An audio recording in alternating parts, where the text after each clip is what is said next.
একবারও রামে নামে মাগো যত পাপ ভরে পাতকির সাধ্য নাই হবে মাগো তত পাপ করে যত পাপ করে তত পাপ করে। ওমা এখন রামচন্দ্র যখন প্রভাত হয়েছে বিশ্বামিত্র মুনি বললেন দয়াময় রামচন্দ্র শীঘ্র করে চলো। কোথায়? না মিথিলায় যেতে হবে। আমার এই সব কথা রেখে হেঁটে মাগো পালার ভিতরে যাবো নিয়ে মুনি মাগো মিথিলায় পৌঁছাবো।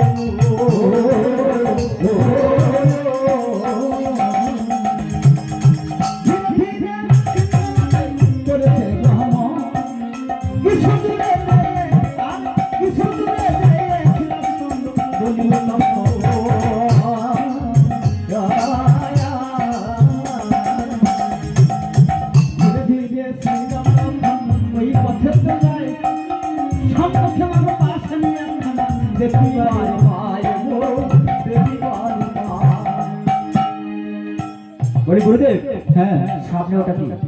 এটা হলো পাষাণ। পাষাণ? হ্যাঁ কার পাষাণ? এটা অহল্যা। রামচন্দ্র বিলম্ব না করে শীঘ্র করে পাষাণের মস্তকে তিনি চরণ। ওমা যখন বলেছিলেন যে গৌতম মুনির স্ত্রী অহল্যা পাষাণ তুমি মস্তকে চরণ দাও, রামচন্দ্র পরদূরে বললেন গুরুদেব নন্দন হয়ে আমি ব্রাহ্মণের মস্তকে চরণ দিতে পারি না। কেমন করে পাষাণ হয়েছিল শুধু এই কারণটা আমাকে বলো। আমায় এমন যখন বললেন তখন বিশ্বামিত্র মুনি দুটি পরজোড়ে কেঁদে কেঁদে বলেছিলেন দয়াময় আমার মনপ্রাণ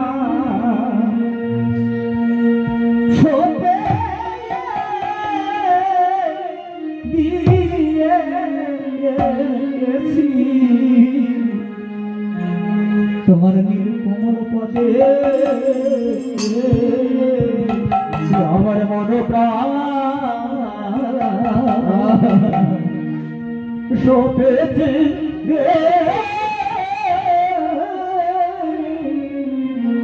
তোমার কমল পদে আমার মনপ্রাণ শোভেছে তোমার পদে আমার মনপ্রাণ শোভেছে তোমার পদে আমার মনপ্রাণ শোভেছে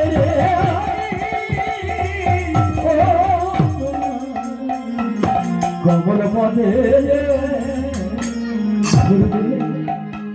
গৌতয়া নামে তেমনি এই বনে করিতেন কমল পদে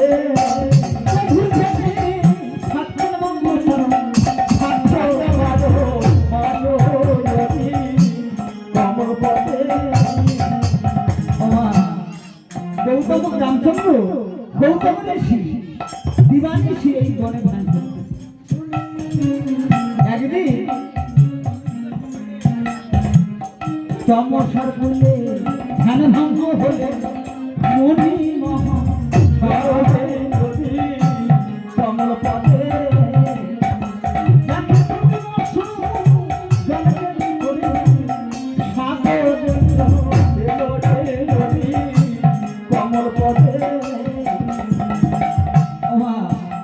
দেখে দুটি মৎস্য জল কেলি করে চলেছে কিন্তু সন্তান সন্ততি মনে মনে মনে করেছে ধারণা যে মৎস্য হয়ে যদি সন্তান নিয়ে তারা জল আরোহণ করে আর আমি মানুষ হয়ে তো সন্তানের কথা বলতে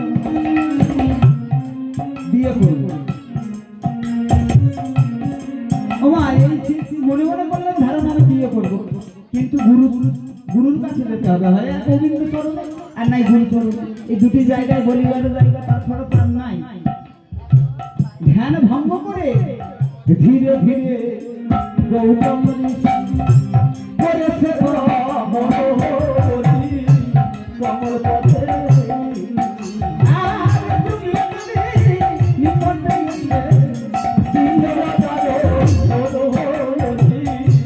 কমল তোমার ব্রহ্মাদেব তো কোনো ধ্যানে বসেছিল, ধ্যানে মগ্ন হয়েছিল। অপরসার ধ্যান ভেঙে দেখতে পেলে গৌতমের আগমন হয়েছিল। গৌতম অপরসার অসময় কারণ একই গৌতম, তুমি অসময় আমার সামনে দর্শন দিতে কারণটা কি? গুরুদেব আমি এসেছি আজ কমসর খুলে দেখলাম মৎস্য হয়ে সন্তানের নিয়ে যদি তারা জল আরোহণ করে যায় আর আমি মনুষ্য হয়ে সন্তানের ব্যাপার শুধু বুঝলাম না। তা আমি বিয়ে করবো ভেবেছি, তাই গুরুচরণে এসেছি। সে কি গৌতম, তুমি বৃদ্ধ বয়সে আবার বিবাহ করবে? হ্যাঁ বিবাহ করবো। ওমা তখন কি করেছে বলছে আচ্ছা ঠিক আছে আমি তোমার গুরুদেব। হ্যাঁ গুরুদেব তোমাকে উপায় করে দিতে হবে। ধ্যান করবে ব্রহ্মাদেব ধ্যানে মগ্ন হলো কমল পদে আর ধ্যান করবে অহংকার দেখতে পারে কমল পদে অহংকার সরে যাও, কঠিন ধ্যানে মগ্ন হয়েছে, বিলম্ব করলে হবে না, সরে যাও। এসো না ধ্যান করবে আবার রাতে ব্রহ্মাদেব মাঙ্গ ধ্যানে মগ্ন কমল পদে মাঙ্গ ধ্যান করতে পারে মহাদেব দেখি কমল পদে। বারবার দেখতে পাচ্ছ অহল্লাকে ধ্যান যোগে যতবার অবশ্যই গৌতমকে বললেন গৌতম কিছু যদি না মনে করে আমার মানুষ কন্যা অহল্লাকে তুমি গ্রহণ করো। তাই ভক্তি ধরি গুরুচরণ প্রণাম করি কমল পদে মনে রাখতে প্রণাম করিল গৌতম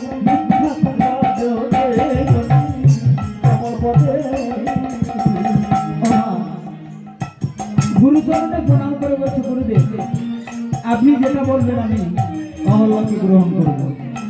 তখন কি করেছে মা শাস্ত্র মতে গৌতম অহল্লার বিবাহ কমল পদে আর কন্যার প্রাণ খেতে যাবো এবারে ভিন্দাবি কমল পদে। ও মা নন্দিতা চন্ডী পাঠু ক্রিয়া করম হারোয়নি কমল পদে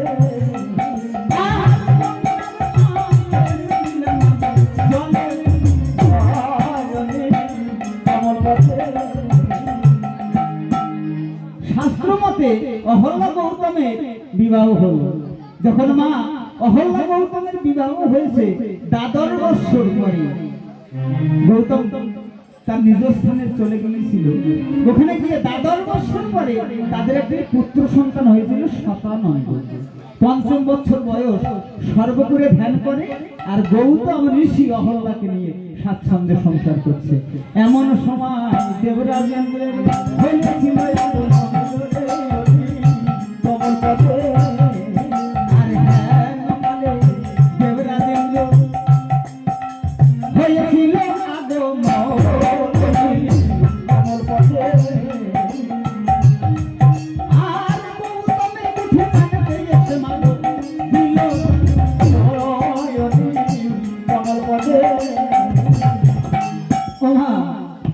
যখন গৌতমের কুঠির পানে এসেছে এমন সময় সঙ্গীত অভ্যাস করাচ্ছে কে গৌতম ঋষি। গৌতমের চরণে পড়ে বলেছিল আমাকে দীক্ষা দাও, আমাকে সঙ্গীত শেখাও। আমি আপনি আমার গুরুদেব মেনে নিয়েছিলেন। নিয়ে যখন দীক্ষা দিয়ে সঙ্গীত অধ্যয়ন করাচ্ছেন এমন সময় আমার সতী নারী যারা তাদের কর্তব্য কি তারা কি করে কি করছে জানো? প্রভাতে পুষ্পচয় করে আমার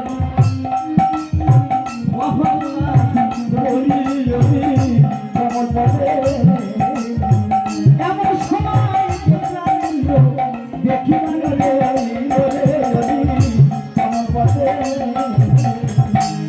এমন সময় দেবরাজেন্দ্র দেখে ফেললেন অদূরে একটি সুন্দরী কন্যা। এমন রূপ আমি কবু দেখি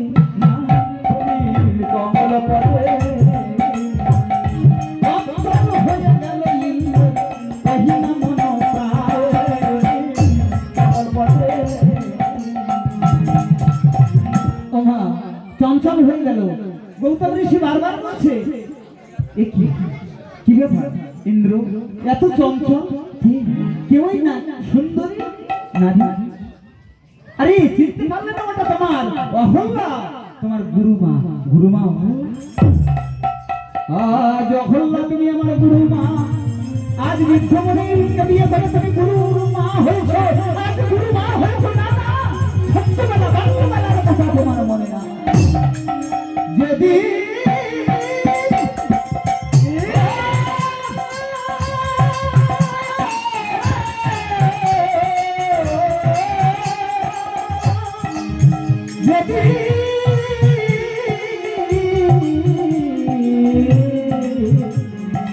তুমি আমার বড় মানল করে দিছো, আমি তোমার আমাকে স্বামী রূপে তুমি ছোট্টবেলার খেলার সাথী, সেদিন সেদিন আমি তোমার স্ত্রী রূপে মেনে নিয়েছিলাম। তুমি আমাকে স্বামী রূপে মেনে নিয়েছিলে, সেদিনের কথা মনে নাই? আজ তুমি বৃদ্ধকে বিয়ে করে স্বাচ্ছন্দ্য সংসার করবে না? আমি তোমার সংসার হতে দেবো না, আমি কখনো কোনো গানে তোমার সংসার হতে দেবো না। তোমার সুখের নীল আমি ভেঙে পুড়িয়ে দেবো।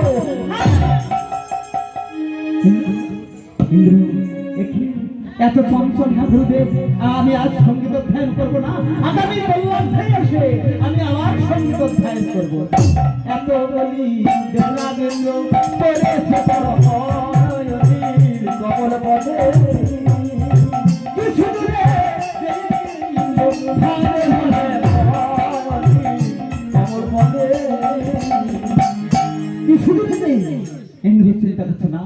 আমি দেবপুরে যাবো না, আবার ফিরে যাবো।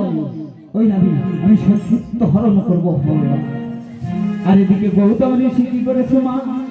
বিপ্রহার রজনী কালে অহল্যাকে দেখে বলে, অহল্যা অহল্যা, আমি তো প্রত্যেক দিনই ধ্যান করতে যাই তমসার কুলে, আজ আমি যেতে হবে তমসার কুলে। আর এদিকে বজ্র ধরা দেবরাজেন্দ্র বজ্র দেহা কপল পদে বজ্র ধরা দেবরাজেন্দ্র বজ্র কমল পদে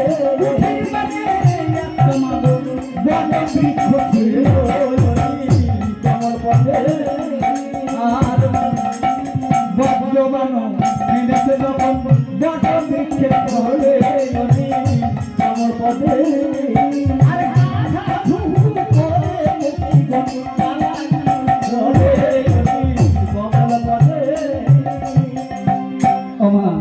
কাহা হু হু করে পক্ষীগণ সকলে পালিয়ে গেল।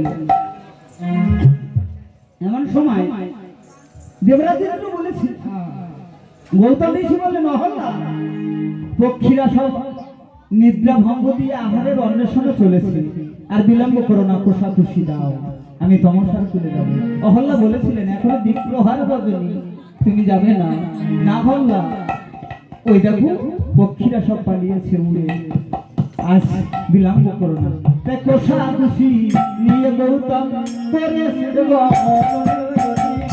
কমল পদে তমসার কুলে ধ্যানেতে বসিল কমল পদে বারে বারে গৌতম ঋষি ধ্যানে মগ্ন কমল পদে আর কোথাও দিয়ে ধ্যানে বসে না কেন দেহে কমল পদে। ও বারবার ধ্যান করতে যায়, কিন্তু ধ্যানে মন চলে যাচ্ছে, উদাসীন হয়ে ধ্যানে মন বসছে না। এদিকে দেবরাজেন্দ্র কি করেছেন মা? মনে মনে চিন্তা করেছে যে সত্যিত্ব হরণ করবো না হল। তাই মনে মনে করলেন ধারণা, আমি গুরুদেবের বেশ ধারণা করে আমি কুঠির পানে যাবো, তা না হলে আমাকে চিনতে পারবে। তাই গৌতমের বেশে ধরিয়া করেছে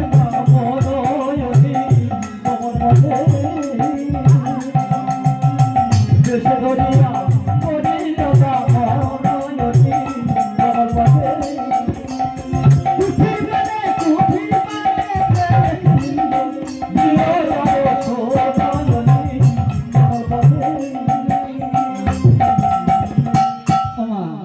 কুঠির পানে যখন গেল, অহল্যাকে যখন স্পর্শ করলেন, অহল্যা বুঝতে পেরেছিলেন কে তুমি? আমি ইন্দ্র। ভুলে যাও, আজ তুমি চলে যাও। কাকুতি মিনতি করেছিল অনেক মা, অবশেষে বলেছিল না, আমি কোনো কথা তোমাকে শুনবো না। তাই সতীত্ব হরণ করেছিলেন কে? দেবরাজ ইন্দ্র। তাই অহল্যা কেঁদে কেঁদে বলেছিল, ঠাকুর আজ আমি সতী নারী, আমার সতীত্ব হরণ হয়ে যাচ্ছে। বিপদ কালে রহিলে কোথায় দীনবন্ধু আমার পথে, আরে বিপদ কালে রহিলে কোথায় দীনবন্ধু আমার পথে। বিপদে তোমার আমার পথে।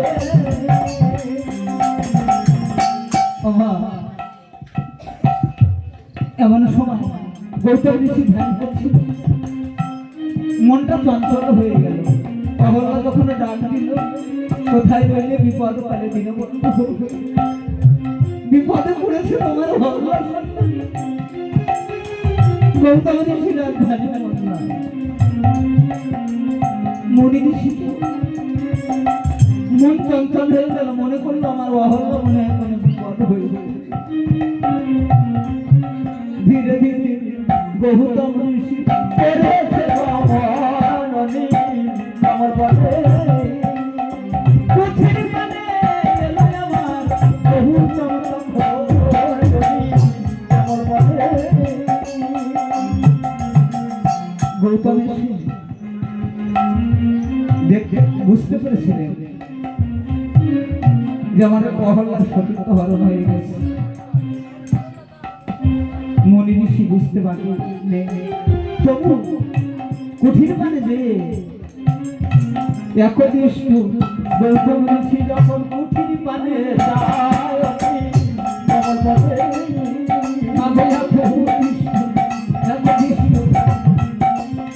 গৌতম ঋষি কুঠির পানে যায়।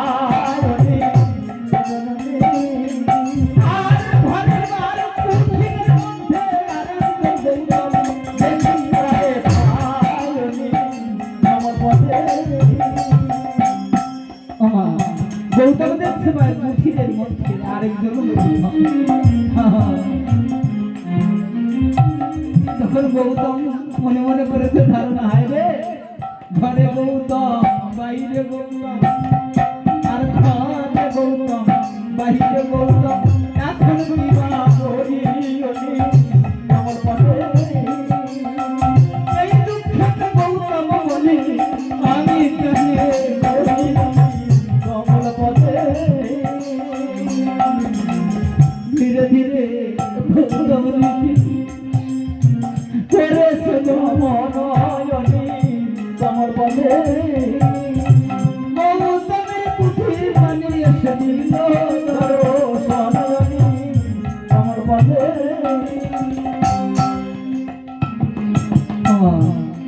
ছোট্ট একটি মুর্শিদ ধারণ করে গৌতম দেবরাজ ইন্দ্র লুকিয়েছিল, তবু অবশেষে অভিশাপ দিয়েছিলেন। বুঝতে পেরেছিলেন উনি সহস্র ভাব অঙ্কন হয়ে যাবে তার শরীরে, গুরুমানকে সতীত্ব হরণ করে অপরাধ। অবশেষে অনেক বন্ধন করে চরণ ধরে একটু উপায় হয়েছিল, সহস্র লোচন, সহস্র ভাগের পরিবর্তে আবার আশীর্বাদ দিলেন। সহস্র লোচন নিয়ে সর্ববার দূরে চলে গিয়েছিল। অহল্যা চরণ ধরে এসে চরণ ধরতে যাচ্ছিল, বলছিল আমাকে ক্ষমা না হবে, তুমি যে সতী নারী, তুমি সতী নারী হয়ে তুমি পর পুরুষের পরস্পরে ভুলতে ঈশ্বর সতী নারী তুমি। অহল্যা কেঁদে কেঁদে বলেছিল আমাকে ক্ষমা করো। যখন চরণ ধরতে যাবে আমার সবাই বলেছিল রাখো, অভিশাপ দেবো তোমায়, তুমি পাষাণ হয়ে যাবে। কণ্ঠ পর্যন্ত যখন মায়ের পাষাণ মুক্ত হয়ে গেল, বড়ই আশায় বলেছিল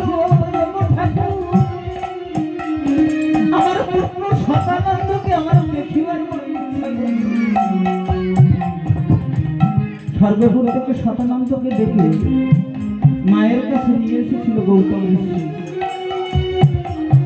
শতানন্দ মায়ের কাছে গিয়ে হাহাকার করে কেঁদে কেঁদে বলেছিল, মা, কোন সন্তান যদি চোখের সামনে দেখে তার মা পাষাণ হয়ে যাচ্ছে, এর মতো ব্যথা, এর মতো কষ্ট যন্ত্রণা তার জগতে নাই। মা, কোন সন্তানের সামনে যদি মা পাষাণ হয়ে যায় তার তো সে সন্তানের বাঁচতে ইচ্ছে করে না। হাহাকার করে কাঁদছে। অবশেষে বললেন, পুত্র কেমন করে হলো না জানতে চাও না? শুধুমাত্র জানতে চাও তোমার পিতার অভিশাপে আমার এই পাষাণ? আর তোমার পিতা আমার বলেছে ত্রেতা যুগে রাম অবতার হলে তার চরণ পরশ পেলে আমি আবার মানবী হয়ে যাব। হরি বল, হরি বল, হরি বল বলে মাগো পাষাণ হয়ে গেল কমল পথে সর্বপুরে জয় ধ্বনি দিয়ে গেল কমল পথে।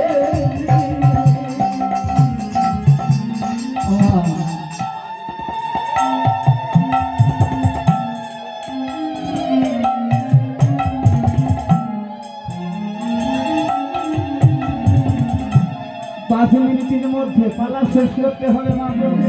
মিথ্যা কথা নয় কমল পথে। গুরুদেব সব কিছু বলেছিলেন, বললেন এই রাম নৃত্য করো পাষাণে বেড়ে। গুরুদেব একটা জায়গায় হেরে গেছিল যে ক্ষয়ক্ষরের নন্দন হয়ে ব্রাহ্মণের চরণে এই মস্তকে আমি চরণে দিতে পারি না। গুরুদেব বিশ্বামিত্র মুনি বলেছিলেন রামচন্দ্র দয়াময় নৃত্য করো পাষাণ বেড়ে। যখন পাষাণ বেড়ে নৃত্য করছে এমন সময় গাধীর নন্দন বিশ্বামিত্র মুনি বললেন, পবন এবার তুমি সহযোগিতা করো, এই পাষাণে যেন মানবী হয়। এমন সময় মলাই পবন আসিয়া কমল পথে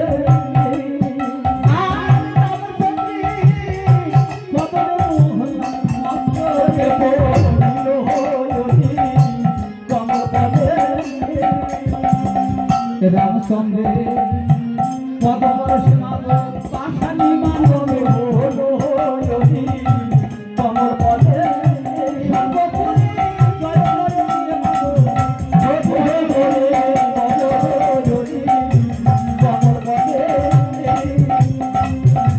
ধীরে ধীরে সকলে মিলে মানব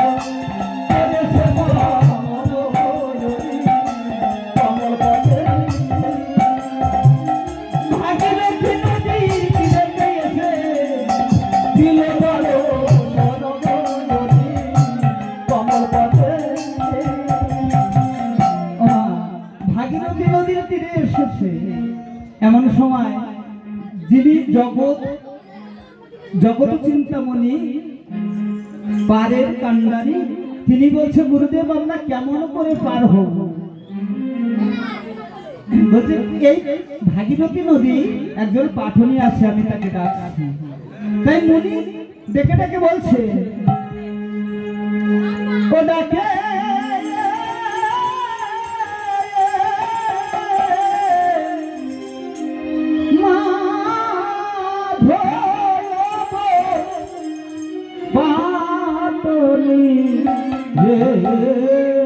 ধীরে ধীরে ও দে এসো এ নৌকা ও ডাকে ও মহাধব পাটনে ধীরে ধীরে ওরে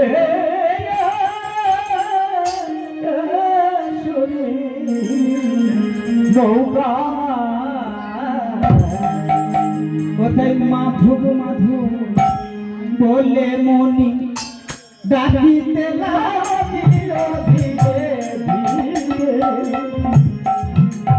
ও মাধব মাধব শুনিতে পাইলে ধীরে ধীরে। ও মা, খুব শর্টে করে দেবো। এখন মাধব মাধবীকে বলছে, মাধবী দেখো তো আবার ঘাটাতে কি এসেছে। হ্যাঁ হ্যাঁ, এই তো আমি সবে সেবা করতে এসেছি, আবার দেখো পার ঘাটা থেকে এসেছে, একটু দেখেছো?